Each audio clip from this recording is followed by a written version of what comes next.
ये कहानी करीमगंज की है, जहाँ शाकिर और जाकिर नाम के दो जुड़वा भाई रहते थे। अभी कुछ दिन पहले ही उनकी माँ की मौत हो गई थी। मरने से पहले माँ ने अपने दोनों बेटों को एक जादुई शॉल देते हुए बताया कि इस शॉल को ओढ़कर तुम अपनी जरूरत का जितना पैसा मांगोगे तुम्हें मिल जाएगा। दोनों भाइयों में झगड़ा ना हो, इसीलिए शॉल के 2 टुकड़े करके आपस में बांट लेना और अपनी इच्छाएं पूरी करते रहना। माँ की मौत के बाद दोनों ऐसा ही करते हैं। माँ का जादुई शॉल गांव में चर्चा का विषय बन जाता है।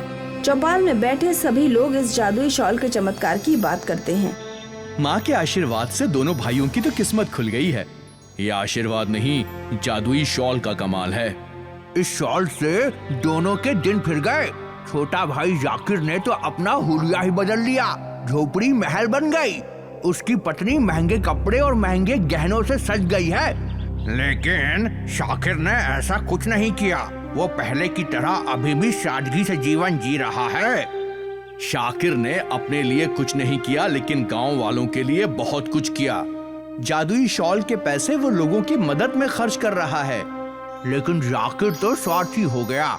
वो सिर्फ अपने ऐशो आराम के बारे में सोचता है। बेगम, आज हम एक नई कार खरीदने चलेंगे। शुक्रिया जाकिर, आपने हमारे सभी शौक पूरे कर दिए। शुक्रिया मुझे नहीं, अम्मी को कहो, जिनके जादुई शॉल से हमें लाखों रुपए रोज मिल रहे हैं और हम जिंदगी के मजे ले रहे हैं। लेकिन शाकिर भाई को क्या हुआ? उन्होंने इस जादुई शॉल का कोई फायदा नहीं उठाया। तुम उनकी चर्चा मत करो। जादुई शॉल का आधा टुकड़ा उनके पास भी है। वो भी लाखों रुपए निकाल रहे हैं, लेकिन गांव वालों की मदद करके बर्बाद कर रहे हैं। उनके इस पागलपन से तुम्हारी अम्मी भी दुखी होंगी। काश वो आधे शॉल का टुकड़ा भी मुझे मिल जाता, तो मैं उससे इतने पैसे कमा लेता कि नगर का सेठ बन जाता। चलिए, हमें कार खरीदना है और गांव वालों को नई कार दिखाकर जलाना भी है। जाकिर शोरूम से नई कार खरीदकर पत्नी के साथ शहर से दूर घूमने निकल जाता है। शाकिर अपनी आदत के अनुसार गांव के गरीबों की मदद करके सबका आशीर्वाद लेता है। जाकिर एक हफ्ते बाद मौज मस्ती करके अपने घर वापस आता है तो घर की हालत देखकर हैरान हो जाता है, क्योंकि घर का सामान अस्त व्यस्त पड़ा है। घर के गहने और लाखों रुपए गायब हैं। जाकिर को समझने में देर नहीं लगती कि उसके घर में चोरी हुई है। सब कुछ लुट जाने पर पत्नी दुख और विलाप करती है। जाकिर पुलिस स्टेशन जाकर चोरी की रिपोर्ट लिखाता है। चोरी की खबर गांव से फैलकर शाकिर तक आती है। पुलिस चोर को पकड़ने में असफल रहती है। जाकिर विलाप करती हुई अपनी पत्नी को समझाता है कि उसके पास जादुई शॉल है, इसीलिए वो फिर से सब कुछ खरीद लेगा। पत्नी उसे तुरंत जादुई शॉल से पैसे मंगवाने के लिए कहती है। जाकिर अंदर कमरे में जाकर अपनी माँ के जादुई शॉल से पैसे मांगता है। मेरी अम्मी की जादुई शॉल आज मुझे बहुत ज्यादा रुपयों की जरूरत है। चोरों ने मेरा सब कुछ लूट लिया, इसलिए मुझे अपने घर का सामान फिर से खरीदना है। इसलिए तुम मेरी ये इच्छा पूरी कर दो। नहीं जाकिर बेटे, अब तुम्हें मेरे जादुई शॉल से कुछ नहीं मिलेगा। कुछ नहीं मिलेगा? लेकिन ऐसा क्यों? मेरे जादुई शॉल की एक शर्त है। जो इससे फायदा लेकर दूसरों का भला करेगा, दुख दर्द बांटेगा, उसके हिस्से का धन बढ़ता जाएगा, और जो स्वार्थी बनकर केवल अपने ऊपर खर्च करेगा, उसका धन घटता जाएगा। तुमने स्वार्थी बनकर ऐसा ही किया है, इसीलिए अब तुम्हें इस जादुई शॉल से कुछ नहीं मिलेगा। नहीं नहीं, हट! जाकिर जादुई शॉल की बातें सुनकर दुखी और निराश होता है और अपने भाई शाकिर के पास मदद मांगने जाता है। जाकिर, तुम्हारे दुख से हम भी दुखी हैं। भाई, हमारे पास जो जादुई शॉल का टुकड़ा है, उसने रुपए देने से मना कर दिया है। उसका जादू खत्म हो गया है। अब आप ही हमारी मदद कर सकते हैं। बताओ, तुम्हारे लिए हम क्या करें? अम्मी के जादुई शॉल से हमें कुछ रुपए दिला दीजिए। उन रुपयों से हम अपने घर का सामान खरीद लेंगे। ठीक है। मेरी अम्मी की जादुई शॉल। मेरे छोटे भाई बहुत परेशान हैं। उनकी मदद के लिए कुछ रुपयों की जरूरत है। शाकिर बेटे, तुम इसकी मदद करके खुद को मुसीबत में मत डालो। जाकिर ने मेरे जादुई शॉल का गलत उपयोग किया है। सिर्फ अपने स्वार्थ और अपने ऐशो आराम के बारे में सोचा है और समय से पहले जरूरत से ज्यादा जादुई शॉल से रुपए ले चुका है। इसीलिए अब इसे मेरे जादुई शॉल से कोई मदद नहीं मिलेगी। अगर तुम इसकी मदद करोगे तो इस जादुई शॉल का जादू तुम्हारे लिए भी खत्म हो जाएगा। माफ करना, मैं भाई होने के नाते तुम्हारी कोई सहायता नहीं कर सकता। गांव में जाकिर को किसी से सहायता नहीं मिलती। आखिर में मजबूर होकर उसे मांगने वालों यानी भिखारियों की कतार में बैठना पड़ता है, जहां उसका भाई शाकिर सबको दान दक्षिणा देता है। ये मेरे पापों का प्रायश्चित है। मुझे शिक्षा मिल गई है कि आदमी को कभी स्वार्थी नहीं होना चाहिए। भाई, इस शिक्षा को जीवन भर याद रखना। राधा और अमित एक गरीब दंपत्ति थे। वो छोटा मोटा काम करके अपने घर का गुजारा करते थे। अमित गलियों में सब्जी बेचा करता था।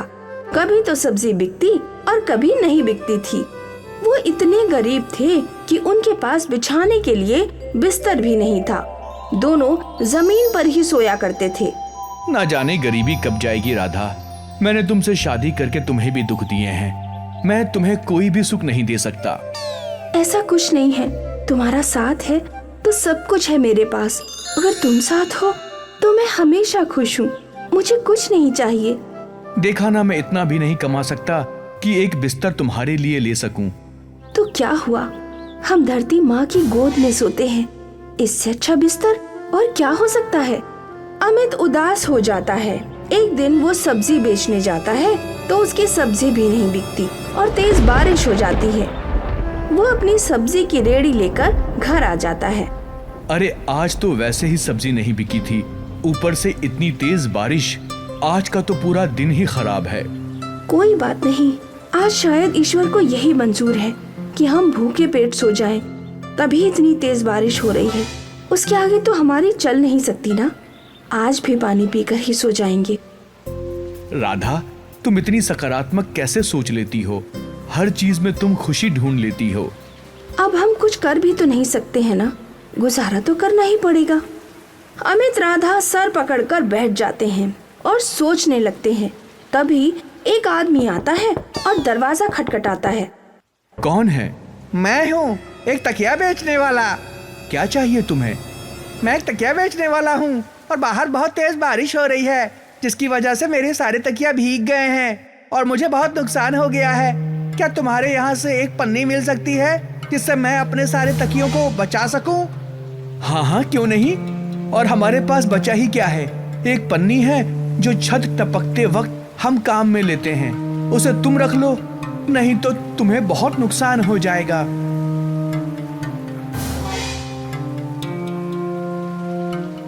आपका शुक्रिया अदा करता हूँ, बहुत बहुत शुक्रिया भाई। आज तुम्हारी वजह से मेरा सामान बच गया। अगर तुम मुझे ये पन्नी नहीं देते तो मुझे बहुत नुकसान होता। पर अब तुम इस टपकती छत से बचाव कैसे करोगे? जैसे बाकी का गुजारा कर रहे हैं वैसे बिना पन्नी भी गुजारा कर लेंगे। पर हमें खुशी है कि हम तुम्हारे किसी काम आ सके। आप कितने दयालु हैं जो आपने मेरी इतनी मदद की। अभी तो मेरे पास कुछ भी नहीं है देने के लिए, पर हाँ, मेरे पास एक तकिया है। उनमें से एक तकिया मैं आपको देना चाहता हूँ। हम इस तकिया का क्या करेंगे? हमारे पास तो बिस्तर तक नहीं है।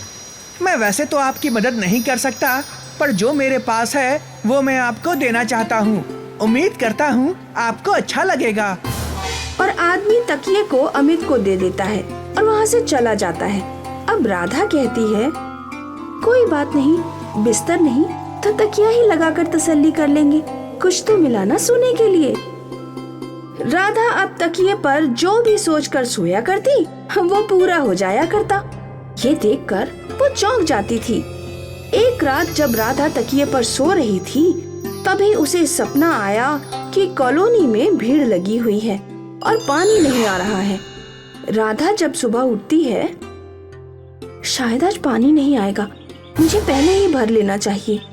और सच में कॉलोनी में पानी नहीं आता, भीड़ लगी हुई होती है। अरे ये क्या, मैंने सपने में देखा था और सच में कॉलोनी में भीड़ लगी हुई है और सच में पानी नहीं आ रहा है। ये कैसे हो गया? शायद कोई इत्तेफाक होगा। वो घर का सारा काम करके थक जाती है और फिर तकिए पर जाकर सो जाती है। उसको सपना आता है कि एक लड़का छत से गिर रहा होता है। वो घबराकर उठ जाती है। अरे ये मैं क्या देख रही हूँ? वो लड़का गिर रहा है। आखिर वो लड़का है कौन? पता नहीं आजकल मुझे ऐसे सपने क्यों आ रहे हैं। राधा अपने काम में लग जाती है। और कुछ सामान लेने के लिए बाजार जाती है तो उसे वही लड़का छत पर खड़ा हुआ नजर आता है। वो घबरा जाती है। अरे ये तो वही लड़का है जो मुझे सपने में दिखा था। ये कैसे हो गया? ये लड़का जिसे मैं जानती तक नहीं, वो मेरे सपने में कैसे आ गया? अचानक से उस लड़के का पैर फिसलता है और वो नीचे की ओर गिरने लगता है। राधा ने आओ देखा ना ताओ उसको पकड़ लिया। लड़का गिरने से बच जाता है और उसे चोट तक नहीं आती। सारी भीड़ उसकी सूझबूझ की तारीफ करती है, पर राधा बेचैन सी रहती है और सारी बात अमित को बताती है। सुनो, आजकल मेरे साथ कुछ अजीब हो रहा है। सोते वक्त जो भी देखती हूँ वो ना जाने कैसे सच हो जाता है। ये तुम्हारा वहम हो सकता है। चलो आज मैं इस तकिया पर सोकर देखता हूँ। तुम भी ना जाने क्या क्या सोचती रहती हो।